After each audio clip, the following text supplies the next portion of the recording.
Dahil maulan ng panahon, no? Masarap magkape, no? Siyempre, ano pa ba yung partner ng kape, no? Tara, may pupuntahan tayong tinapay na talaga ng mga paborito ko at ng lahat, no?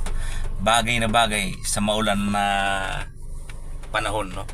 At siguradong mapapartneran ng masarap na tinapay na ito, yung kape, no? Tara. Bibili tayo ng pinatubo, isang malaki at isang maliit. Magkano na kasi yung malaki ngayon, Basko? 320.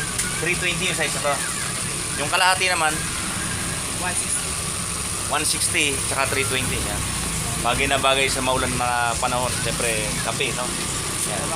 Inulit ko Dito tayo suki, no? Kay Crismo Bakery. Yan. Mga bossing. Pinatubo bread. Siyempre, of course, meron din sila iba-ibang may pagmamalaking tinapay pa, no? Yan. At siyempre, dun sa ayaw ng box na may kalakihan, may nabibiling ganyan lang, yung maliliit na yan. Sunod dyan, may mga ganyan din po. Yan. Sarap din yung iba-iba nilang tinapay. Ito lang po yan, kitang-kita natin yung mga tropa natin dyan. No? At yun na nga, kumuha tayo ng isang malaki at isang maliit. No? Yung pinatubo bread, no? Napakasarap nito. Lalo na pagkagantong umulan, no? Siyempre, kape lang ang katapat nito na Basko. Pwedeng juice, kahit na anong inumin, no? At itong pinatubo bread natin ay hindi lamang pantagulan, kundi partner po sa mga lahat ng pagkakataon, no?